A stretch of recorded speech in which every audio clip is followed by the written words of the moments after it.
Media de la mañana. Bueno, vamos a meternos en otra cuestión, sí, en este recorrido que estamos haciendo hoy por la mañana del centro con diferentes entrevistas y también con diferentes temáticas que estamos abordando.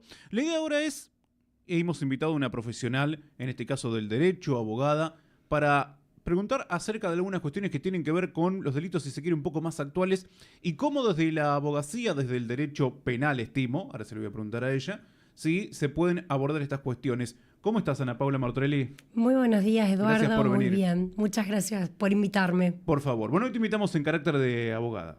Muy Sí, que bien. es lo que sos en definitiva, ¿no? Que es Así es es. tu profesión. A ver, me surgen algunas preguntas que recién te lo planteaba también ahí fuera del aire sobre algunas cuestiones más actuales, delitos más actuales que tienen que ver más con lo digital, con lo informático. Digo, ¿cuentan hoy con herramientas las abogadas, en este caso los abogados, para poder afrontar denuncias de estas características? ¿Cómo lo aborda el derecho penal también? Bien. Hoy estamos innovando, creo que en un montón de figuras que no estaban establecidas o que no estaban en el común social, que lo que veníamos hablando, el tema que atraviesan los adolescentes y los niños desde temprana edad, porque ya manejan un teléfono, Sí. esta cuestión de tener tanto acceso hoy a la virtualidad y cómo eso se fue configurando también a través de un delito que hoy conocemos como el grooming y que tratamos tanto de concientizar y poder llevar también, no solo defendiendo, o sea, no llegar al punto extremo de tener que acudir cuando ya se comete un delito de esto, porque es difícil a veces el rastreo y difícil poder llegar a encontrarse frente a estos casos en el sentido de que cómo descubrimos Sí. qué está pasando. Sí.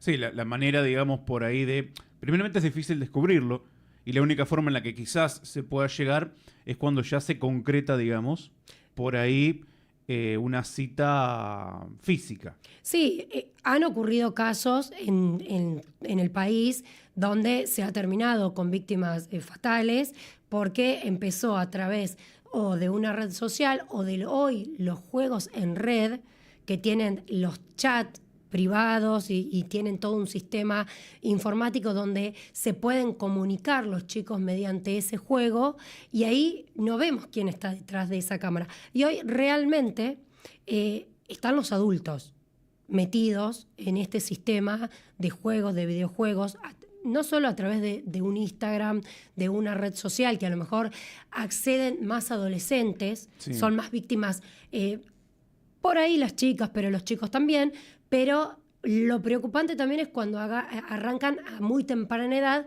y están embestidos en este círculo que no saben los chicos en dónde se están metiendo. Y uno, un poco también como papá, como adulto responsable, desconoce que esto existe y que funciona.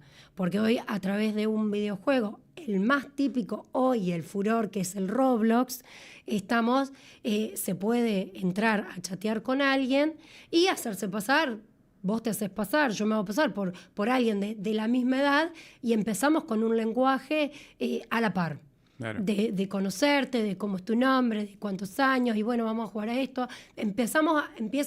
Hemos descubierto que hay también un sistema operativo en el cual trabajan los que están detrás de esto para cometer este tipo de delitos, donde primero empieza un conocimiento del otro para entrar en una confianza, ganarse la confianza del otro, entonces no se da de un día para el otro, No, por sino supuesto. que se da durante un tiempo donde empiezo a querer al otro siempre convocarlo para jugar, vamos a tal horario, a tal hora nos conectamos, vamos a tal plataforma, de ahí pasamos a otro nivel y ahí empezamos, bueno,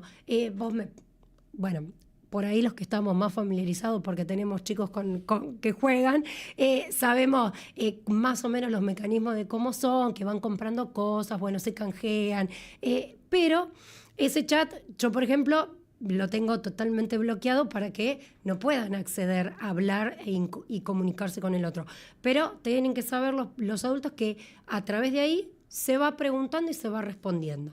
Se va generando el vínculo, la confianza. Se va generando un vínculo.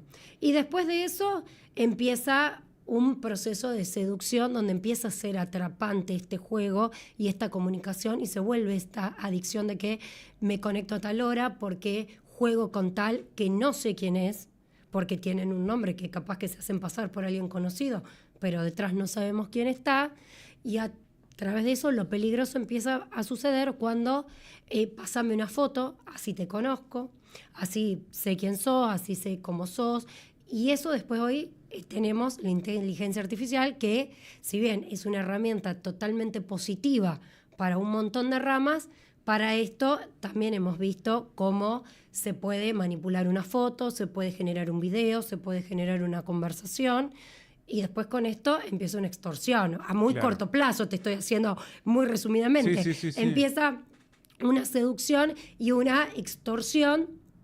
Tengo esta foto, mirá, se la muestro a tus papás, se la muestro, y cuando por ahí chicos un poquito más grandes, le voy a contar a mi mamá, le voy a contar a mi papá o alguna cosa, empieza la culpa. No, bueno, empiezan como a querer paliar, pero en el mientras tanto estas fotos entran a circular por otros medios. Y ahí empieza el susto de los chicos de no saber qué hacer, y en lo positivo podemos tener chicos que comentan esta situación, o los adultos tener el acceso a los teléfonos de poder ver y frenar, y ante eso poder denunciar. ¿Cómo se llega a la denuncia? Digamos, no sé si te ha tocado trabajar en algún caso de estas características, y qué es lo que se puede hacer desde tu profesión también como para denunciar estos hechos. Se denuncia como cualquier otro hecho que vamos a ir a denunciar ante cualquier tipo de delito. Bien. Y ahí lo que termina operando son los distintos organismos de investigación que trabajan con este tipo de delitos informáticos. Porque no es lo mismo, obviamente, ir y denunciar un robo que vamos a buscar tal vez las cámaras, o vamos a tal vez tener cierto conocimiento, si sucede en tal lugar, ya se sabe más o menos, o podemos investigar otra rama.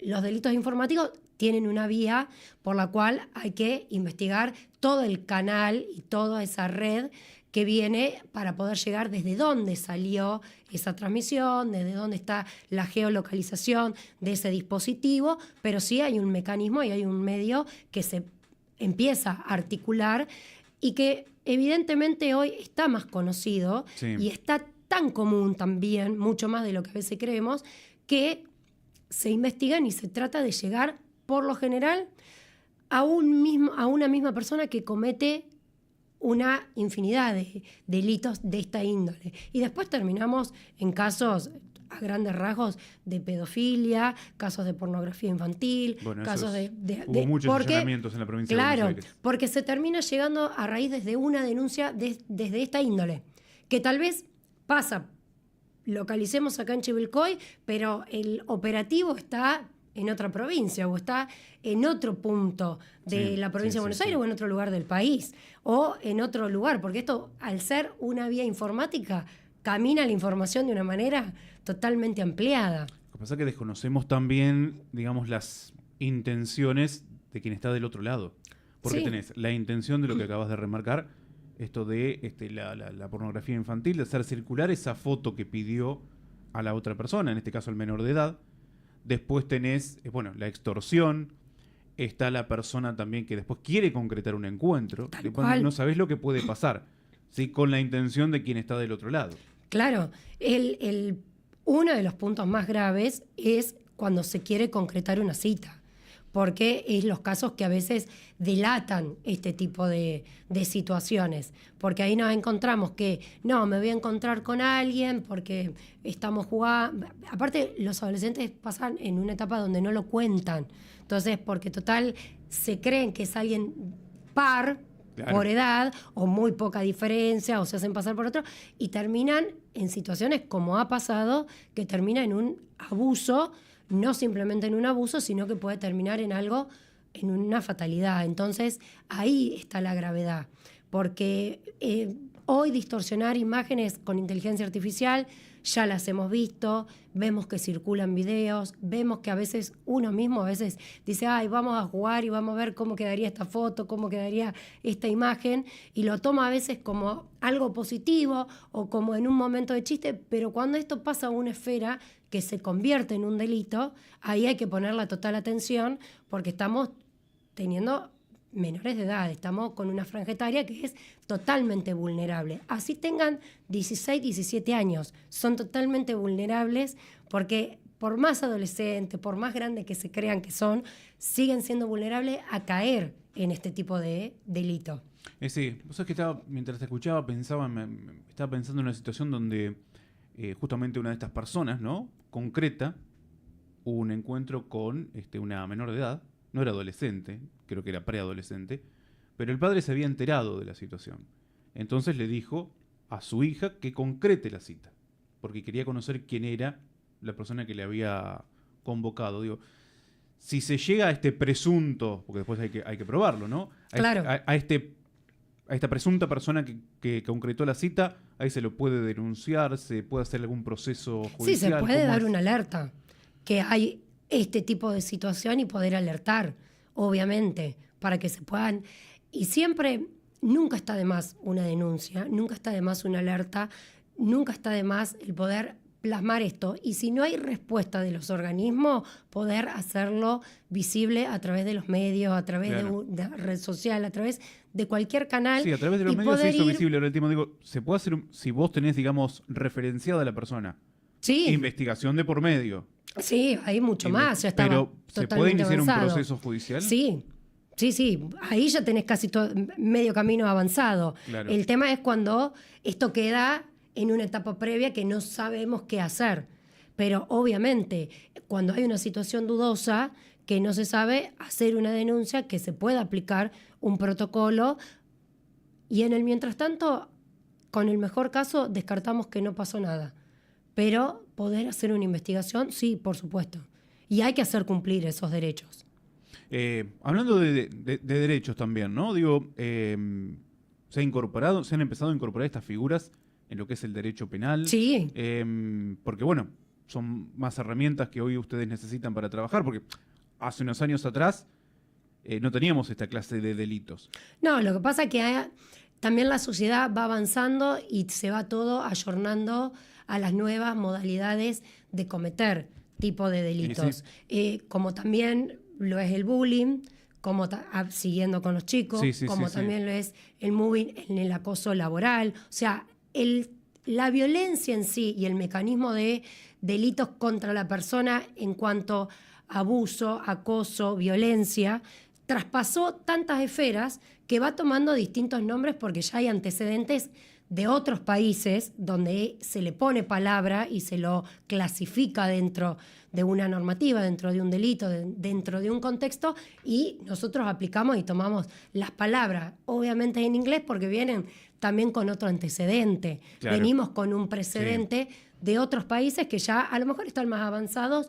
en estas cuestiones de delitos, pero hoy nos atraviesan en todas las esferas. El bullying siempre existió. Siempre. Y no existía desde con siempre. Esta palabra. No existía, a lo mejor era la burla entre compañeros por cuestiones de física, de cuerpo, de color de piel, de nacionalidad, de dónde vivían, de lo que fuese.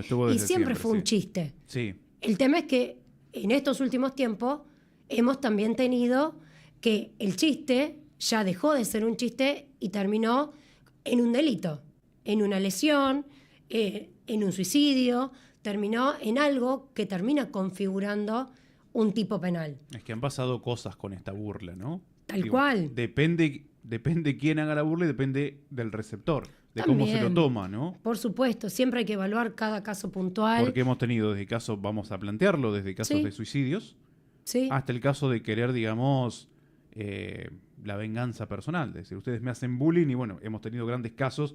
Bueno, en Estados Unidos un montón. Sí, pero traigámoslo a Argentina también. O en Chivilcoy también. Y también sucede. Sí, porque a veces uno piensa que estamos exentos todavía ha pasado en escuelas de Argentina también, y pasa. Tal cual. Hemos tenido, el caso último, más con trascendencia, o que volvió a poner el tema en mesa, el caso de Mendoza, la nena que fue al colegio con un arma. Sí. Entonces, ahí volvemos a debatir este tipo de cosas. Pero acá en Chivilcoy también tenemos peleas fuera de la escuela, tenemos peleas en el ámbito social, en el ámbito por fuera de lo escolar, pero que empezó con un teléfono. no responsabilizamos al colegio, pero empezó a través de un teléfono, de un ida y vuelta, de una conversación que se filtra, de un recorte de una palabra que se toma fuera de contexto.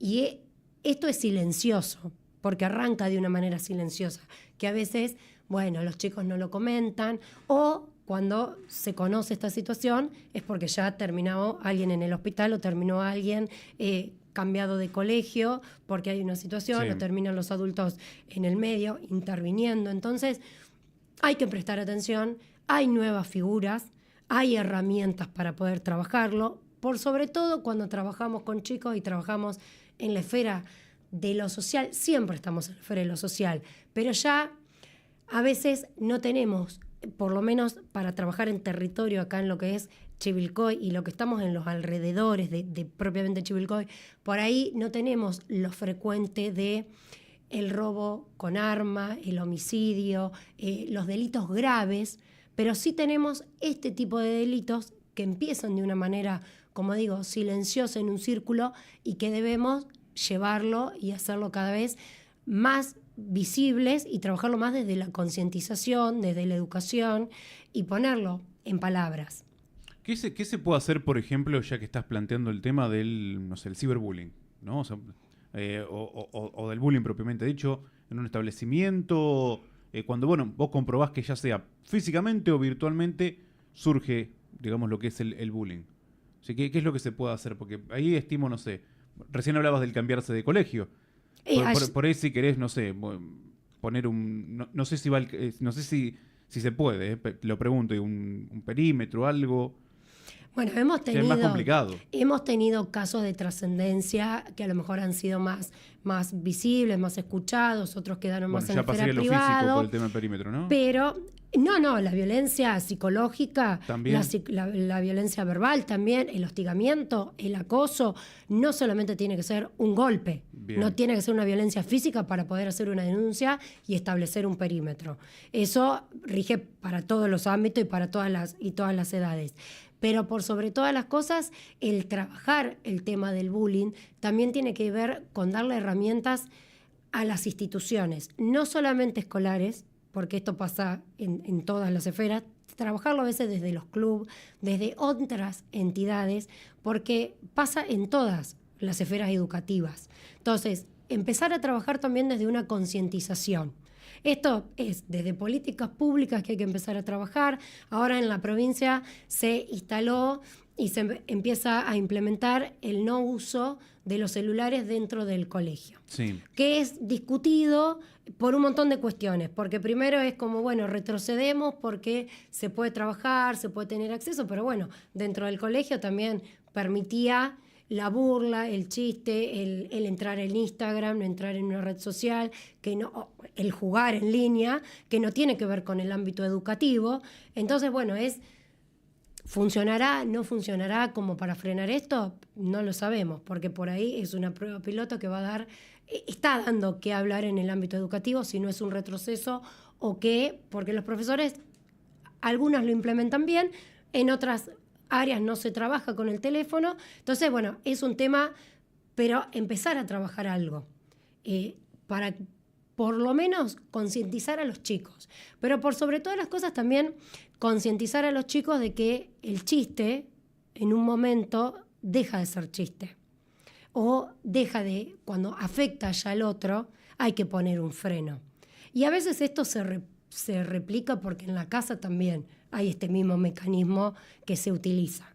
Claro. No es simplemente el chico que por naturaleza tiene la burla, por naturaleza tiene un chiste de mal gusto o injuria al otro porque se le antojó, porque se le ocurrió. Sí, puede haber casos, nadie está exento de que nuestros hijos hagan determinadas cosas, pero también parte de la casa, y ahí es donde a veces necesitamos empezar con el control.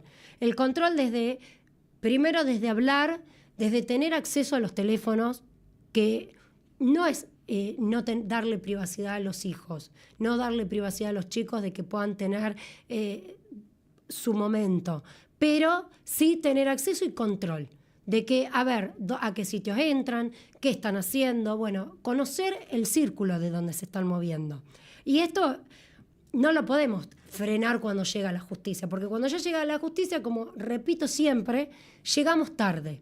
Porque Claro. si la justicia tiene que entrar en estos casos, es porque falló todos los otros Sí, mecanismos toda la prevención. de intervención. Y mecanismos de intervención parten desde la casa, desde los colegios, desde una salita, desde el hospital, desde un club, desde el barrio Fomento, desde cualquier espacio donde los chicos están. Entonces hay alertas, porque uno se da cuenta. Hay alertas que nos empiezan a dar como el síntoma y nos empiezan a mostrar consecuencias. El punto está en que, ¿qué pasa? Que nosotros hacemos oídos sordos. O vemos, pasamos por la calle y hay dos chicos peleando, gritando, insultándose y nadie frena. Y el que frena es para filmarlos. Tal cual, y quedó ahí o para un escrache, no quedó para una intervención. Claro. Pero es por diferente, porque total nadie hace nada, total la policía no viene, total la justicia no está, total, y los padres de estos chicos, y el colegio, y empezamos a responsabilizar y tiramos la pelota para cualquier lado. Y ahí el grave error cuando todos nos lavamos las manos y nadie dice, bueno, a ver, algo hagamos. Bueno, por eso, ante cualquier duda de estas características, pueden consultar, ¿no? Para saber cómo proceder al respecto. Paula, ¿cuáles son por ahí, desde lo personal, digo, ¿no? ¿Cuáles son, digamos, las consultas más frecuentes que tenés? ¿Por dónde pasa? ¿Por dónde se consulta más, digamos, tu parte profesional? Bueno, también un poco por a la rama que me dedico y a lo que intervengo todo el tiempo y un poco a lo que yo me enfoco, pero sí algo que pasa muchísimo, y si bien trabajo en todo lo que es de Chivilcoy hasta Capital, todo zona oeste, algo que pasa mucho en Chivilcoy y que me preocupa y que necesitamos ponerle más visibilidad son los casos de violencia de género. Son las denuncias por violencia de género. Tenemos elevada cantidad en lo que es Chivilcoy por la cantidad de población que tenemos, comparado a otras localidades que tienen mayores contextos de vulnerabilidad o mayores contextos de situaciones que están más afectadas por economía, por situaciones de pobreza, que a veces uno enfocaba todo este tipo de causas únicamente a cierto sector social. Y hoy vemos que la cuestión violencia de género en todo lo amplio, porque acá afecta tanto hombres, mujeres y cualquier identidad de género. No estamos hablando únicamente de la mujer que lo padece. Ya esto afecta a toda la identidad de lo que hoy es. Y mucho más lo que es en el ámbito intrafamiliar. Claro. Porque en el ámbito intrafamiliar hay una cuestión que preocupa, que es el miedo a denunciar. Y el miedo a que si total no pasa nada y total nadie va a hacer nada y yo no tengo herramientas y volver a revictimarse en este lugar donde nadie va a hacer nada.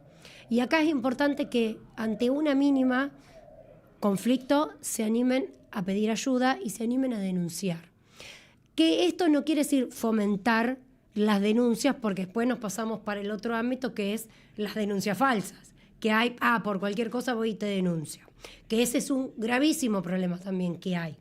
Pero sí la conciencia de que hoy, si estoy pasando por una situación donde yo me siento vulnerable y donde me estoy viendo que mis derechos están siendo vulnerados, por lo menos, si no me animo a denunciar, pedir ayuda.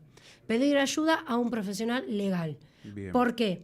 Porque muchas veces también me pasa, pero nadie me dijo que no dejé mi casa. Nadie me dijo que podía ir y denunciar. Y yo tengo miedo de que después tomen represalia, o tengo miedo por mis hijos, o hacen cualquier cosa. Y lo primero que hacen en la desesperación es irse, tomar decisiones incorrectas en el ámbito legal, porque uno en una situación de esa obviamente no tiene los recursos y no tiene por qué saber qué hacer, porque si no, esto no pasaría, si pudiéramos actuar conscientemente en esas situaciones. Pero hoy pasa, entonces la esfera de la violencia es tan transversal a todos los sectores sociales y a todo grupo etario también, que no solo hoy es en una franja de jóvenes, parejas jóvenes. Pasa también en parejas ya maduras en su convivencia, en su matrimonio, y que ahí es peor, porque con 60 años no se animan a denunciar, no se animan a salir de ese círculo que viene de hace años cuando uno empieza a analizar. Y esto es algo alarmante porque hoy, si vemos, y por ahí puede ser discutido y puede salir alguien a refutar lo que planteo, pero si hoy vemos nuestro juzgado de paz, nosotros no somos cabecera judicial, por lo cual hoy todo mayormente pasa por el juzgado de paz, salvo aquellas cuestiones que los abogados decidimos y tenemos competencia de llevar directamente. Yo preferentemente prefiero ir al juzgado de familia y llevar estos asuntos directamente a la departamental, que es ir a Mercedes. Claro. Salga sorteado un juzgado de familia, ¿para qué? Para tratar estos temas pertinentes. ¿Por qué? ¿Qué vemos? Que el juzgado de paz está colapsado. En otra época, tal vez alguien con más trayectoria y con una edad muchísimo mayor a la mía puede decir que en el juzgado de paz se trataban otro tipo de asuntos, y hoy está desbordado de asuntos de familia, sí, de regímenes de comunicación, de denuncias falsas, de perímetros que no se cumplen, de cuestiones de alimento, violencia familiar, en cantidad, y los protocolos ya se exceden de poder abarcar todas las temáticas. Y después vemos por redes todos los conflictos que hay y la disconformidad que hay con el sistema local. Pero, no obstante, tenemos una comisaría de la mujer, tenemos una oficina de violencia doméstica donde se puede acudir, tenemos el servicio local, tenemos organismos de niñez, tenemos los servicios de la oficina de género, hay distintos organismos en Chivilcoy que funcionan, que a veces hay que llevar a que la gente pueda conocer que existen, porque muchos dicen, ay, yo no sabía que podía ir y por lo menos asesorarme o consultar. Claro. Después, si funciona mejor, si te funciona peor, en el caso particular, todo hay que analizarlo siempre en el contexto propio, porque si no tomamos todo es violencia, todo es denuncia, no todo es para ir a denunciar. Yo en muchos casos digo, no, esto no es para ir a hacer una denuncia, porque muchos vienen, no, esperá, claro, esto no corresponde, porque esto no aplica a que podamos, no en este momento. Entonces, el asesoramiento parte de esto, pero lo que preocupa a veces es cuando llegamos tarde, cuando se perdieron un montón de derechos en el ámbito de familia y hay que salir a tapar un montón de causas, ¿Por qué? Porque la compensación económica va por un lado, la violencia va por el otro, el perímetro va por otro lado, un régimen de comunicación tramita por otra causa, un alimento también, y en un conflicto familiar, todo esto que empezó con una denuncia desparrama todo este abanico de otros expedientes judiciales, y que la gente a veces no lo sabe y tiene un costo procesal de tiempo y un costo económico, claro, que lleva. Bueno, la verdad que es una cuestión que podemos seguir abordando en otros programas porque es muy amplio, y después algunas otras cuestiones también que lo vamos a dejar, si te parece, Paula, para un próximo encuentro, sí, que tiene que ver ahí con algunos cambios que se quieren hacer también al Código Procesal Penal, pero lo podemos charlar en otro programa también. Bueno, muchas gracias por haber venido y por, obviamente también informarnos, actualizarnos en torno a cómo se está trabajando hoy con estos nuevos delitos que tenemos que vienen por el lado de la virtualidad. Muchas gracias por tu visita. Gracias, Eduardo, a vos como siempre, y un placer. Y principalmente es concientizar a la gente, porque no solamente el derecho llega cuando ya está todo para resolver y está todo revuelto, sino también parte del derecho es concientizar, y por lo menos desde mi lugar profesional y desde mi lado, desde mi perfil, es lo que trato de hacer. Bueno, cuento mucho, alguna consulta en las redes sociales, ahí Ana Paula Martorelli en Instagram, ahí te encuentran, sí, como para tener algún asesoramiento antes de que suceda algo. Antes que suceda. Gracias. Gracias a vos, Eduardo. Ana Paula Martorelli, con ella cerramos este espacio de la mañana del centro. Hacemos la última tanda para cumplir con nuestros auspiciantes.